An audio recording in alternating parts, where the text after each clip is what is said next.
First. I'm going first. Sure. Right? Because I'm so sorry. Don't touch it.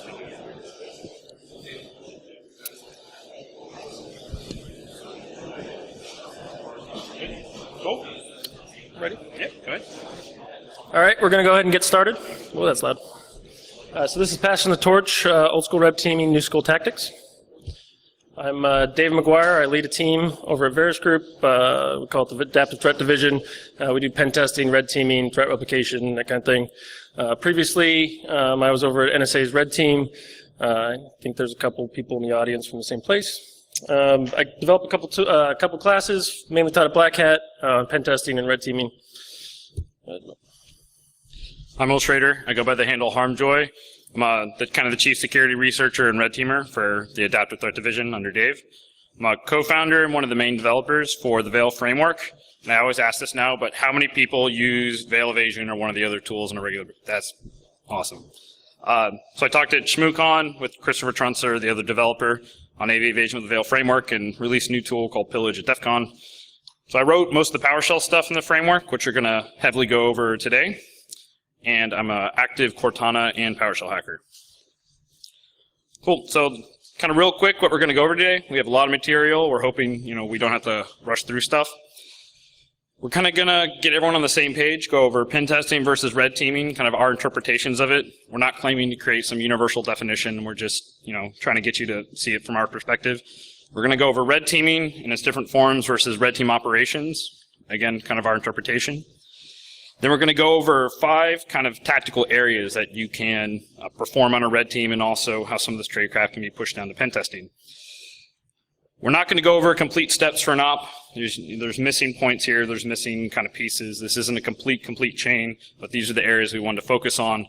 And in each tactic, we're going to show you kind of the overview, the old school way to do it, and kind of an updated new school way to do it. And then we're going to have a demo where he's going to show it the old slow way, and I'm going to show it the awesome new PowerShell way. And I'm going to win. Yeah, thank you. Basically, this entire talk is my attempts to torture Will and his hacks to get out of it, which is really lame. So kind of level set people real quick on what we're sort of talking about. Obviously, pen testing has some really wide definitions about what is a pen test. We're not going to get into that. How we kind of approach it, though, when we're out there with clients is that we try to strike some type of reasonable balance. So generally, a pen test is something, you have a limited time frame. You're attempting to find as many maybe exploit paths as possible, trying to demonstrate some impact, showing some risk to the system, but you're not really diving deep down the chain. Going to red teaming, red teaming versus red team operations. I think it's kind of universally accepted, I guess, that red teaming is sort of, something more than pen testing, right? Some people, for some people it's more heavily focused on physical ops, some more heavily focused on social engineering, some more heavily focused on like exploit dev, that type of thing. But the kind of common theme is that, it's more than pen testing, right? It's like we're doing it for a couple weeks, we have more skill set with people, that kind of thing. The way we define red team, or the way we define red team operations really comes from the military, which, the way the DoD does it, which is kind of more of evolved from adversarial thinking exercises to adversarial emulation on the network, and really kind of trying to, what is a attacker going to do, and how are they going to look on the network, how can you catch them, that kind of thing. So, Will's going to go over kind of, what characterizes that. I'm not going to get into it right now, but how we focus on it, how we try to sort of, we do this for commercial clients is, we focus on really trying to assess the risk to the enterprise, whatever, from an advanced attacker. And really what that is, after you gain initial access, what can you do? What can you find? What can you pillage? Can they catch you? Can they see what an advanced attacker looks like and get you out of the network, that kind of thing.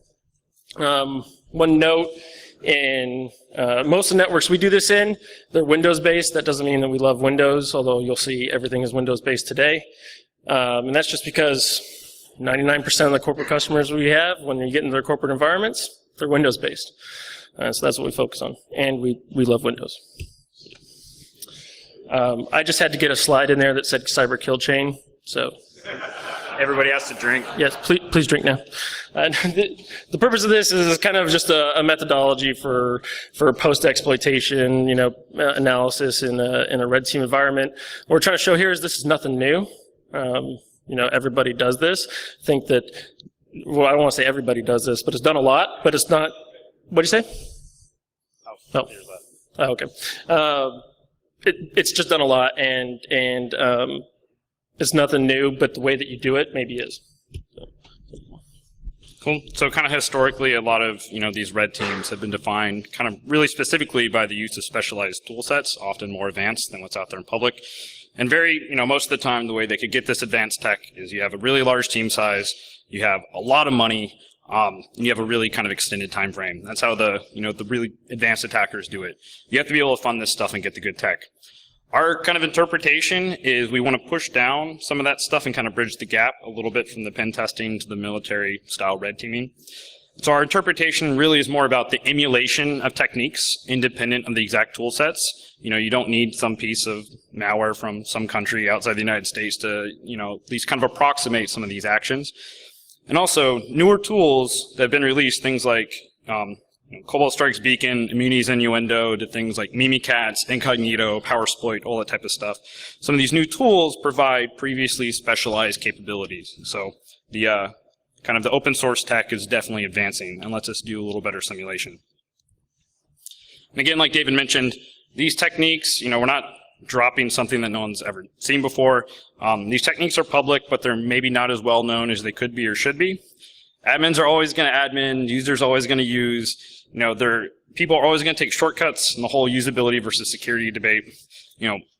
There's always going to be a way to abuse this kind of normal existing functionality and trust relationships for unintended purposes.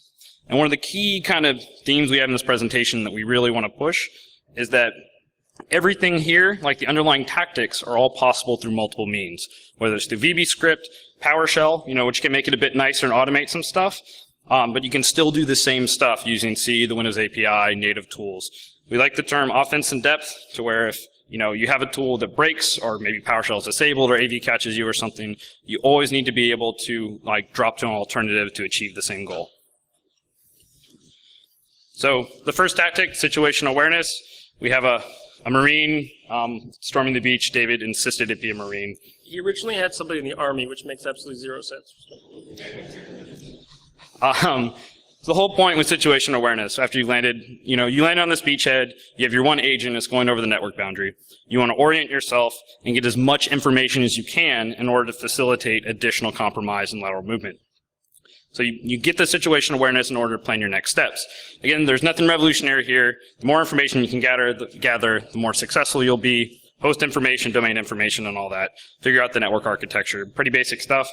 One thing that people are starting to do more, I know Carlos had a talk on it this morning, but abusing Active Directory, it's a goldmine of information. There's a huge amount of stuff beyond just, net.exe/groups or something.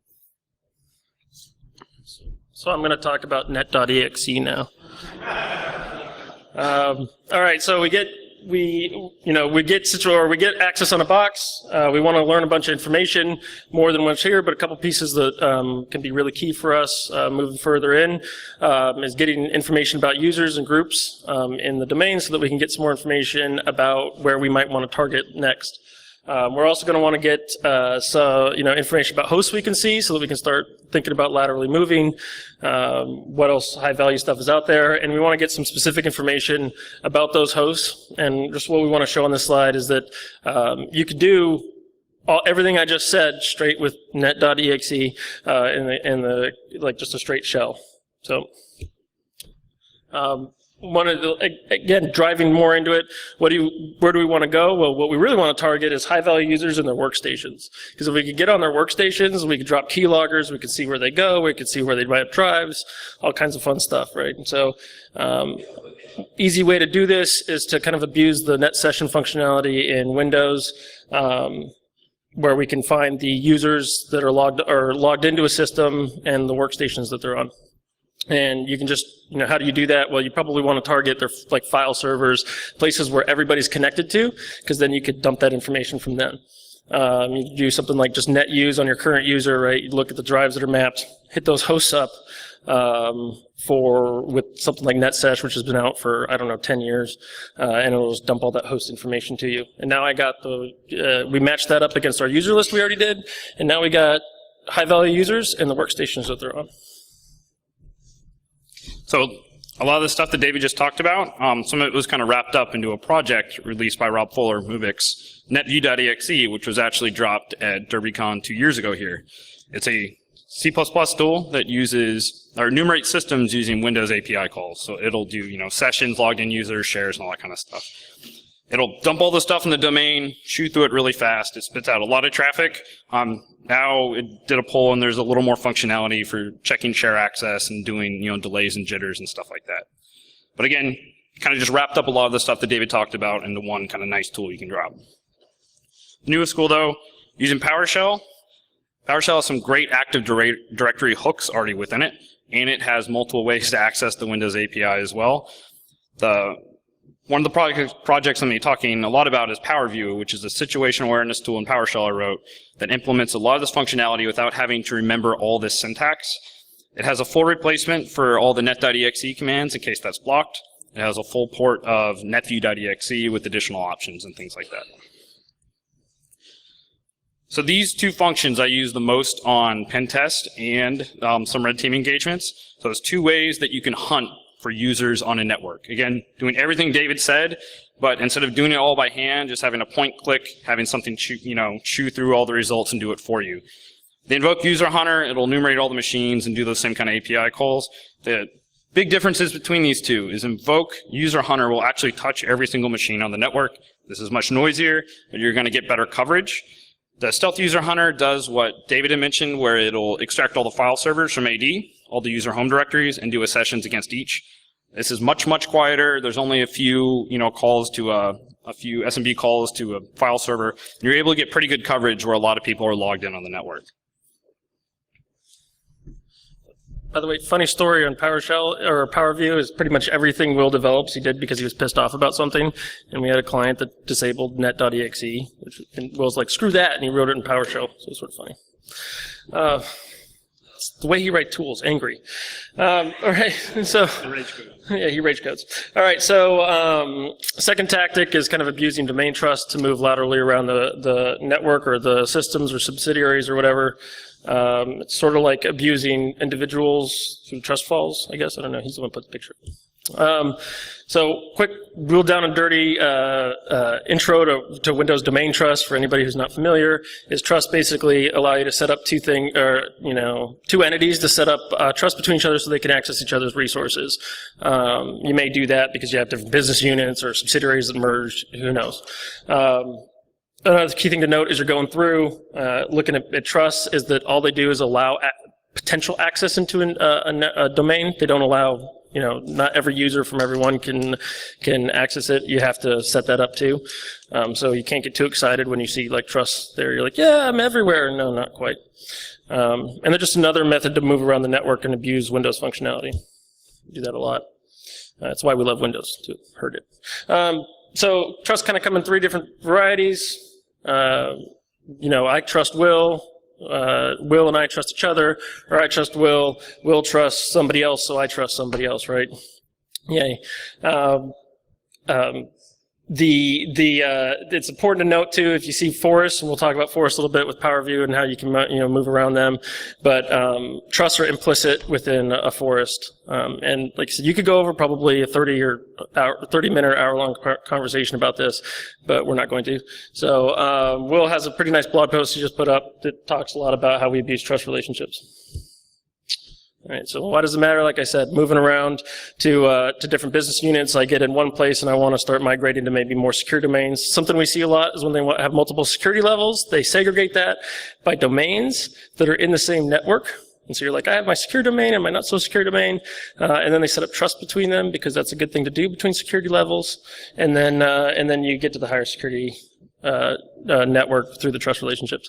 Another thing to note real quick is that if you're at the root, at the top parent, and you find an enterprise admin and you don't think that's important, you're wrong, sir, because enterprise admins are gold. Oh, I'm not done yet. So how do we, right, how do we operationalize this? Trusts are great. How do we see them? Well, Microsoft has some great tools out there that we just use to look at them, unless you're Will and you wrote something. And so NL tests built into most systems. You just do NL tests, look at trusted domains, or domain trust, boom, tells you. I can enumerate some information in those other domains. I can use some other tools too, netdom, dsquery, dsget. We actually use a different tool, adfind, in our demos. Here's an example of using like dsquery, dsget across domains, or across domains trust. So I can pull user information out of this, other domain. I can pull group information. I can pull the members of those groups. All kinds of nice stuff, basically with native functionality. Cool. So again, common theme. This is a lot easier and nicer to do in PowerShell. I know the syntax looks a little wonky, so that's why I end up usually kind of loading up and using PowerView. And you can enumerate all the trusts, all the domains in a forest and all that kind of stuff using these native Active Directory hooks. And a lot of the Active Directory functionality can very easily operate across trusts, just like David was talking about with the dsquery stuff. You can find your domain controllers, your users, and all that in a completely separate domain that your group happens to have a trust with. So for PowerView, to enumerate kind of all these domains, forests, and trust relationships and stuff, there's really nice little commandlets, just get forest trust, get net domain trust, which is kind of an equivalent of NL test. So I got tired of typing all the syntax out every time, so I can just load this up.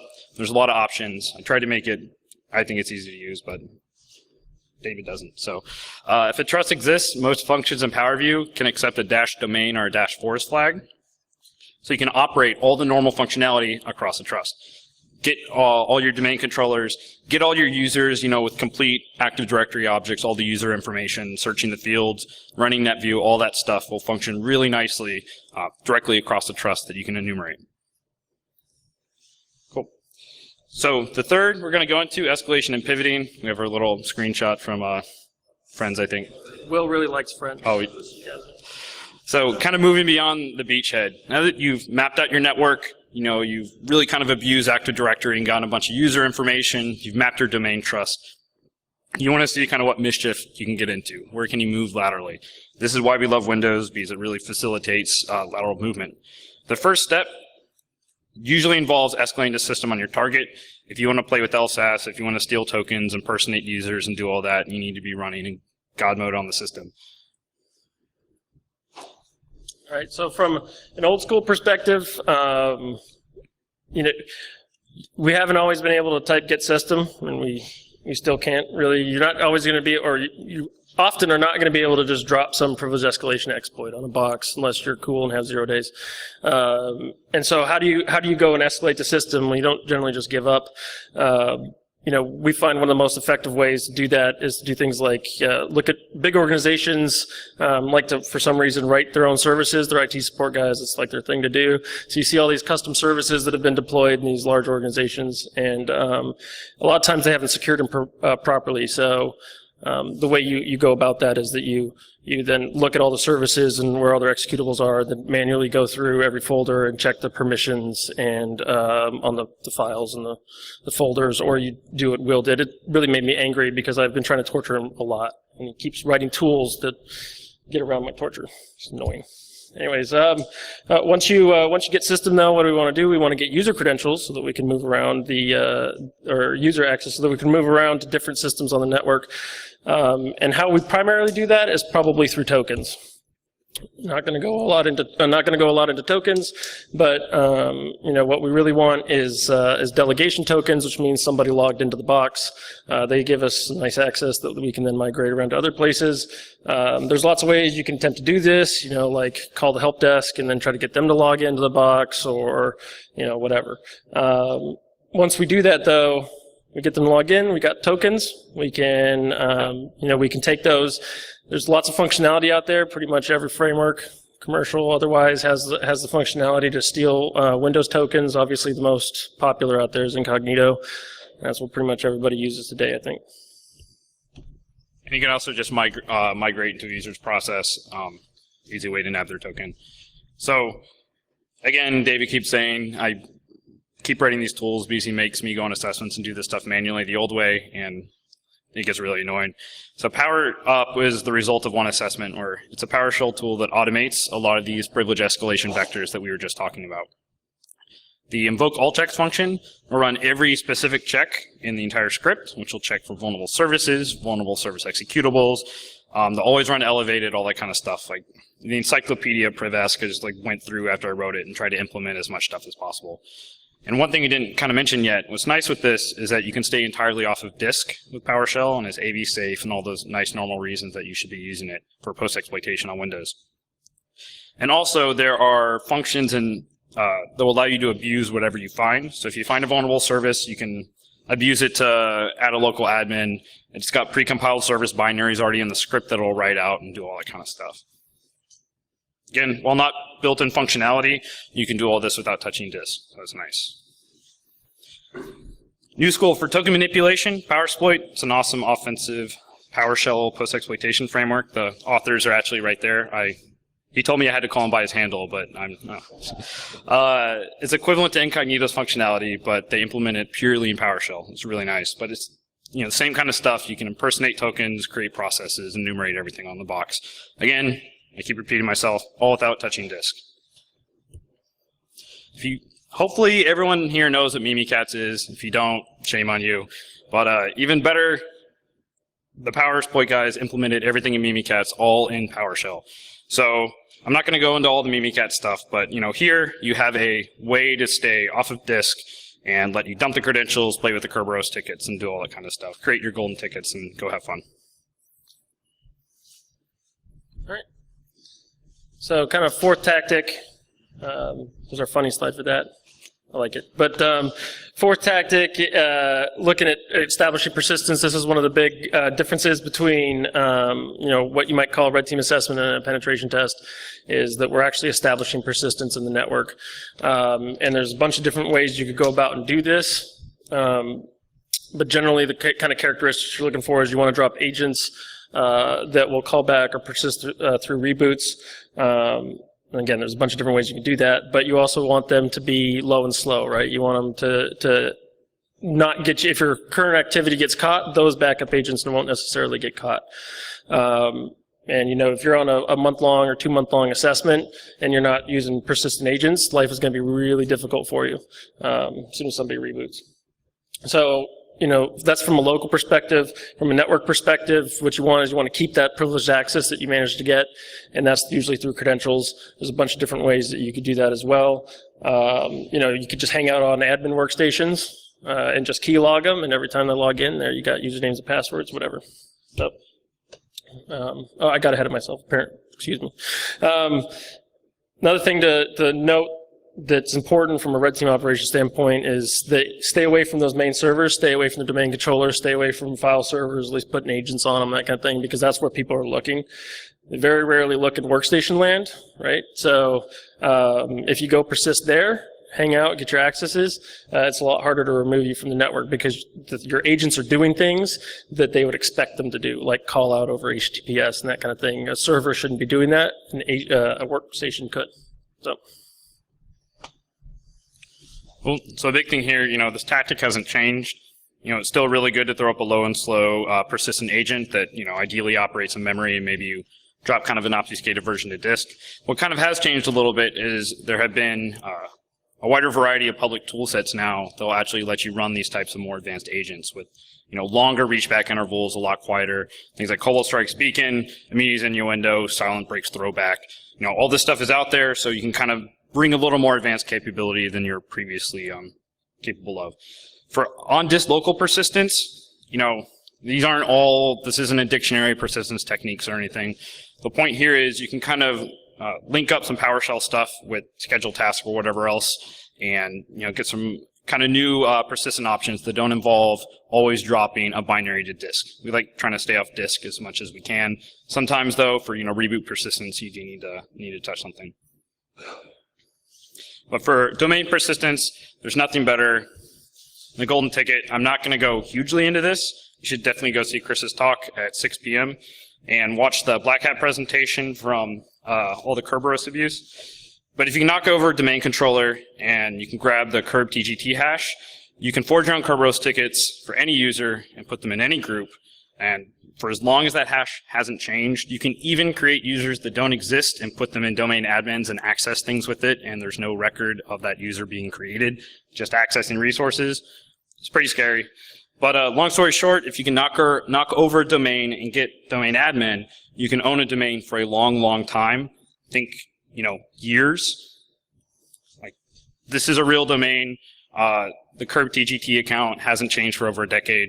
So if anyone had knocked over that domain in the last 10 years, even if they didn't know about this attack, they can go back through the records, and if they have that Curb TGT hash, they have domain admin in that domain still. So once I kind of got the full implications of this, this definitely scares me.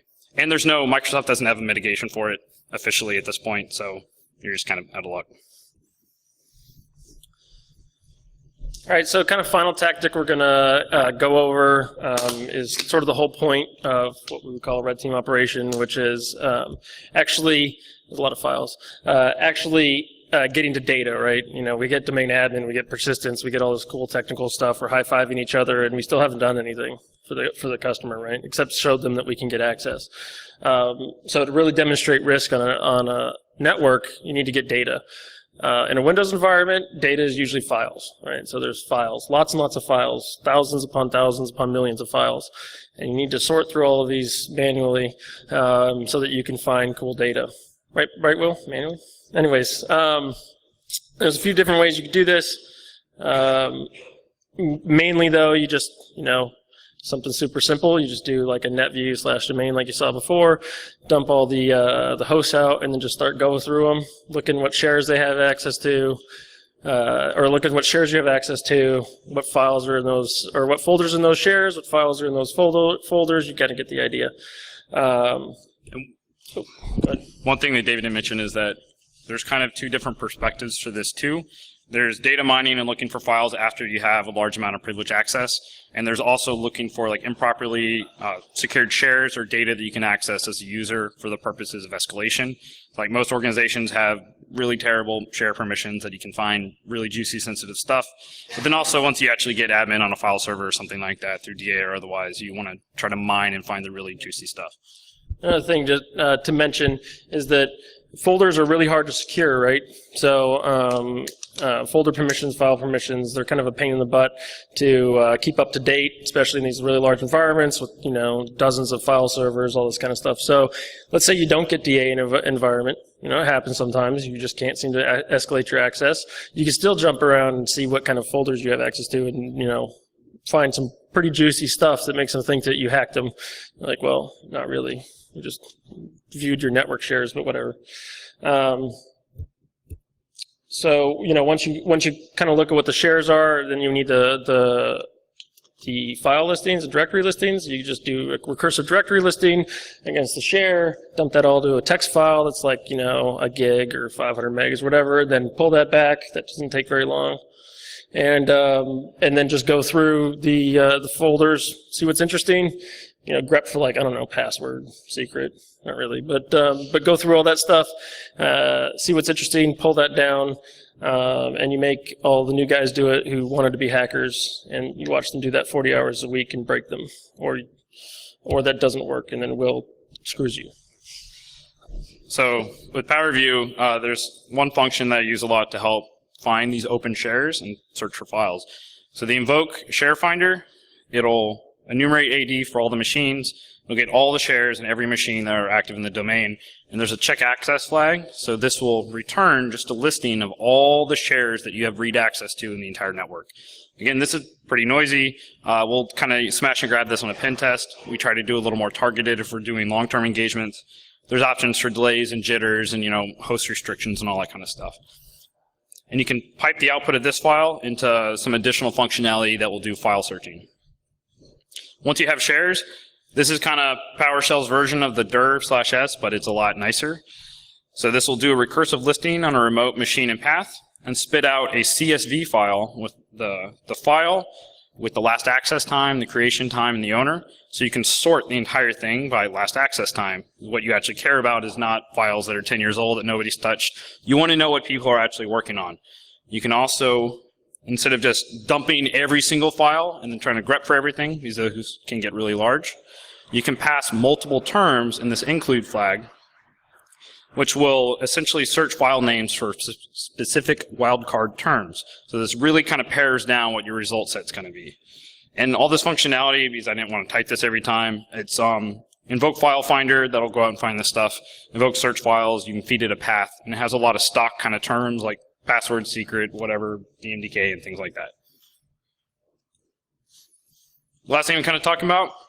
So one way that people can escalate stuff is if you're on a network, you find shares that you have write access to. You find executables on those shares that are recently accessed by people. You can backdoor them, same with Office docs. Drop them on and then kind of wait for the shells to come back. So the invoke search files and file finder stuff in PowerView has a -fresh exes flag. There's also filtering for all the date and access stuff, so you can do this manually. If you pass this by default and a path, it'll find all the executables on a path that have been accessed within the last week. And you can use Joshua Pitz's The Backdoor Factory. He's actually presenting right now in one of the other rooms. Cool guy. It's kind of like a binary patching and backdooring framework. You can use this tool to easily Trojanate these executables. And then you can use some functionality that I stole from Chris that actually will clone the MAC attributes when you copy a file back. So you can replace it. All the MAC is the same. Hopefully nobody notices, and then you can just have shells that come back.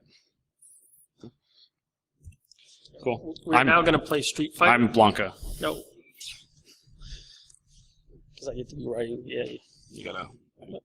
Yeah. I'm confused. Okay. All right. Talk about the demo. So, no, I'm not going to talk about the demo. We're now going to do a bunch of command line stuff, and you guys are going to get very confused. We're not going to talk about it. No. So we have a kind of a demo just to walk through, as we said at the beginning, to walk through kind of what we just talked about with these different tactics. In our simulated demo environment, it's a multi-domain environment, and we really want to go after high-value users, i.e. managers, because they speak the language of business, and it's amazing. So anytime we see managers, yay, right? We'll say this demo is very abbreviated, obviously, so that we can get it in like 10 minutes. But I'm going to go kind of the old school way to do it, and then Will's going to go through kind of the new school way to do it and embarrass me, which I don't know why I did this presentation, because the whole thing was about embarrassing me. So who's the loser now? But we're starting with, we have an agent already on a machine for an unprivileged user in the domain. We do? Yep. Are you sure? Domains. So just, again, the basic stuff, kind of targeting the domain admins group. All right, so yeah, so domain admins, we said those are pretty valuable users. In this group, it looks like we got one domain admin. His name, well, we got the default one, but one new one. His name's Chris. So if we see Chris, that should be good, right? This domain. We should probably let you know that we're in a dev domain right now. So we're in like a child domain because, I don't know, as a developer clicked on our email, whatever. All right, so we searched for some users. This is some basic stuff. Now I want to search for some computers. Look, I got hosts in my network. Yay! My access I have right now, I don't know what kind of access I have to the network. I'd like to see what other hosts I can access. I'd probably do things like this. Not dry. Or I do a dir against the $, which tells me if I have admin access or not. I would do this against all of them, but for the sake of expediency, do it against one. Look, the user I have now happens to be a local admin on another box. That's cool. That lets me know that that I can install an agent, which is the way to do it. You should always go around to every box you see and install agents, because having lots of agents out there is really cool. This has already been set up, but we're going to use our current access that we had, that we just checked, to psexec to that box. So, what session am I here? Set the session. Yeah, what session is it? Just tab. Tab? No, that didn't work. Session space tab. 16? All right, that's a lot of sessions. All right, so we set our session to our current one, and then we just exploit because Will already got it all in there, and I'm happy. So.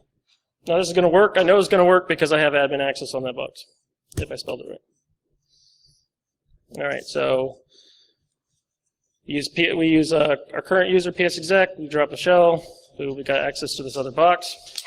Now we want to know some information. Obviously, we probably drop to a command line now and look at what kind of accesses we have. But again, for the sake of expediency, One thing I want to know is what other users might be logged into that box, right? Uh-oh. Aw, wait a second. Smirnoff, really? Really? At DEF CON, they have you do shots. No, you would be nice to drink it now. Really? Drink it like a man. For the 17-year-old girl you are barely meant to be. Ugh.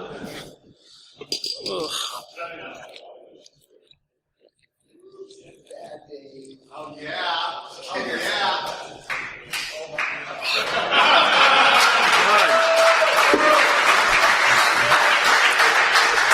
I believe I just had a flashback to when I was 15. Oh. It's terrible. All right, Baby. keep going. Thank you.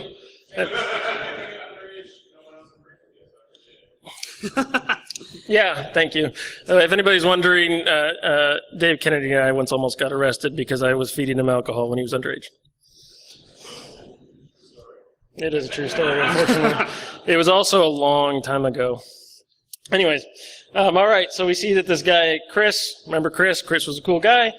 He happens to be logged into this box right now. I happen to be system because I was an administrator. So I want to take his access. I could have done that token stuff, but as Will said, I can just migrate into his process. Yes. Thank you, Armitage. Rafi, your tool's taking too long.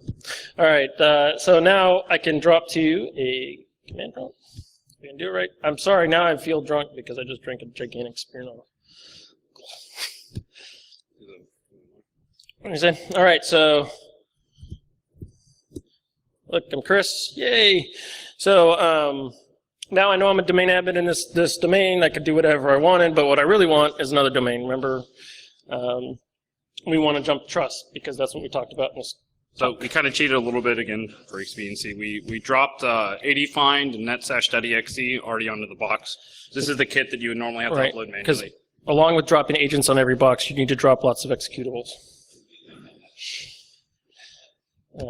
Again, this entire presentation is basically made to make me look stupid, so I don't understand why I'm doing this. Anyways, all right, so we drop ADFind. What we want to know is more information. We want to get all the Active Directory attributes of this user, Chris. What we see here is, if I scroll up a little bit, is that he's a member of domain admins. We knew that, but he's also a member of this other group, workstation admins, in a different domain, which is pretty useful to us, especially since it says workstation admins. That seems juicy. I'd like to see what other domains I see out there. And I see that there is a trust involved, or there is a trust relationship. I kind of knew that because there's a parent. So I'm a subsidiary of a parent, and there's a intrinsic trust relationship. Yay. So let's see what else I can do against that network. I'd like to see here. I'm going to drop all the groups. And again, this is being queried across the trust. So right. So I want to see all the groups in this domain, this trusted domain, and I see that there's some regular groups, but there's a couple that were just made. This workstation admins, that's handy. That seems interesting. And then there's this managers group, which is super interesting because member managers are awesome and speak the language of business. Sorry, I can't help myself. Whatever. If anybody's wondering, I spent like a week in like business camp. It was terrible. So if you're wondering why I'm like, I'm surprised he can even. Right, I'm surprised I can do anything right now. And if I hear the language of business one more time, I might cut myself. So there's this managers group. I want to see who's in that group. Obviously, this isn't that pretty. That's a hint that something cooler might be coming. But there's this member, Jason F. Jason F is probably an interesting user to me. So I'm going to, in a second, see where I can find him. And what I want to do now is I want to find the hostnet network. This is sort of like NetView, but it's NetView across trust relationship. Again, this is all just straight ADFind. And I see that there's three hosts in this network. There's 2 workstations and what looks like a domain controller. So that should be pretty interesting. I want to do something like netsesh, remember that, against primary dot test. And I see that there is a couple of users that are logged into this box, Jason F being one of them. that's really cool because now I know where our manager is located. And now I was a workstation admin, so I may have access into his box. Hint. And I do, so that's really cool because now I can just go over here. I can set my session to be my new session that I opened. I can set our host to my new guy. And then I get a callback in a second when it goes through. So again, remember we want to drop as many agents as humanly possible. And if you see here, we're going to start poking around. I want to see who's logged in. I see Jason F is logged in. That's cool. Now I get to watch him forever or whatever. All right, go ahead. Show me up. All right. This is the cool stuff. So What? Mine was really cool too. I've got this. I stole this from Chris, but real hackers don't use Windows. I'm actually going to do everything just straight from the Windows prompt without actually touching anything to disk. So I'm going to start at PowerShell and net.web command. You want some water, man? Because that was terrible. I know. Yeah, it was terrible. So I'm going to do this little invoke expression download cradle that will take my PowerShell attack toolkit, which has invoke Mimikatz and some PowerView stuff, hosted on an external site. Also load it all up into memory. We should probably mention that he's sitting on the workstation that I had that agent on. Sorry. So I'm going to try hunting for those common users. And this check access flag will actually check if you have admin access to every box that you find, where there's the target user in. You can specify user lists, usernames, domain groups, and all that kind of stuff. By default, it's going to query for domain admins, query AD for all the machines, and then do that enumeration to every machine on the domain. Cool. I see lots of stuff coming back. I see Chris has a session from here, and he's logged into there, and all that good stuff on Windows 4.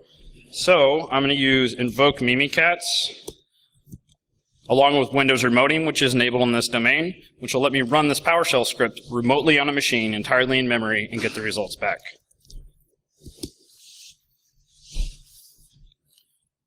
Go. Cool. So we've got, let's see, Chris's password, Damien Edmond. I like passwords. That's really secure. Thank you, PowerSploit, because being able to run Mimikatz over the network in memory is just about amazing. So let's see, I'm going to... Those guys, not us. Oh, wait, no, 1 second. Let's see. I want to... This is like, why do you keep calling us out? Because we did an entire presentation off the toolset. Cool, so I'm going to start up another PowerShell instance that's using Chris's credentials. I could do some other, like, inject logon creds or, like, do the incognito style stealing credential stuff, but this is just a little easier. So now I'm dev Chris. I'm that domain admin, and I'll get net user. So I'm going to get a little more information on. Oh, first I need to. He needs to reload his toolkit basically in his new PowerShell. Thank you. Yeah, execution policy just stopped us. We're completely out of luck because it's really good security. So I'm going to load up the kit again. I'm going to get net user, what my current user is. So again, this is the exact same information that David was able to get. It's just a lot nicer. I don't have to remember all the DS query stuff. This will actually return, the complete user object. I can just pull out the member of. I see the same information with the workstation admins and all that kind of stuff across the trust. So I'm going to get net domain trust. Just like in LTest, you see there's a trust for this target domain. Let's see what else. Oh, yeah. Get net groups. Domain. Can do all that stuff I did with AD fine, but yep. Just nicely, I can pass that dash domain flag. It'll operate across the trust that's existing. See the same stuff that David did with this manager's domain. Again, I don't even have to query that group to get all the users. Kind of straight out, I can actually just pass for user hunter, pass it that group name, pass it that domain. It's like, oh yeah, check access. And do that check access to see if I have admin access on any of the targets. Again, doing all that stuff David was doing, but like just point and click with a couple options, you get the same information. So here, JSONF is logging into Windows 2.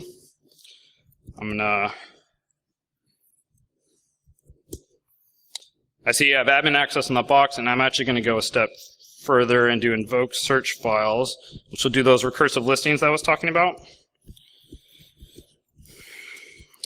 think it's terms. I'm going to search for anything that has the word business in it. Because it's the link. Never mind. Yeah, it's the link. Yeah. Okay, here we go. This actually did that recursive grepping for off of $C users, finding any file that has this wildcard term in it. Then I'm going to, first I'm going to change into C temp. I'm going to copy that file, copy it off.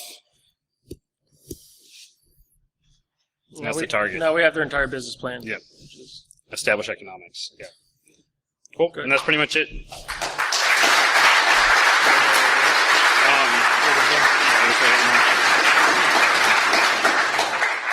So just kind of to recap.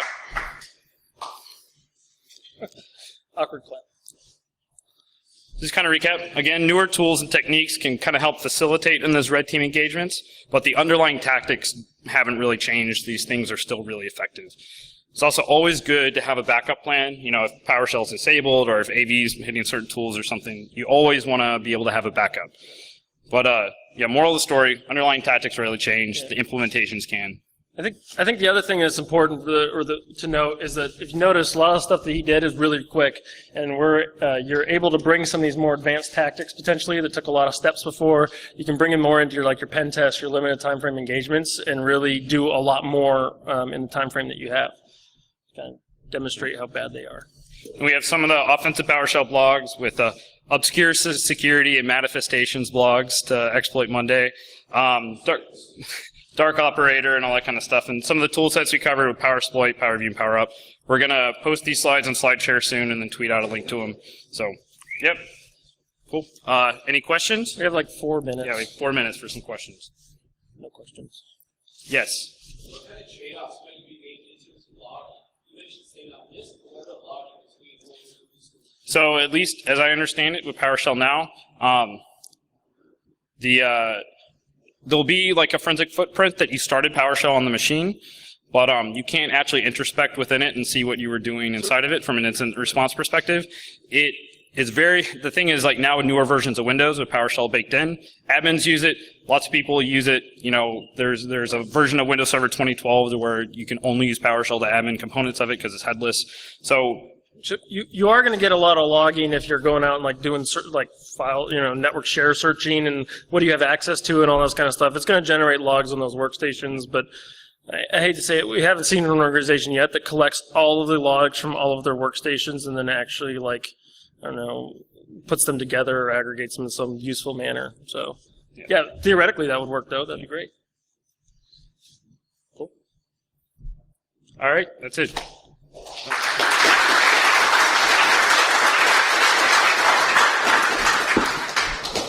God, that was disgusting. That was really good. I felt like woozy after. I felt woozy just because it was smeared on ice. And it was warm. Oh,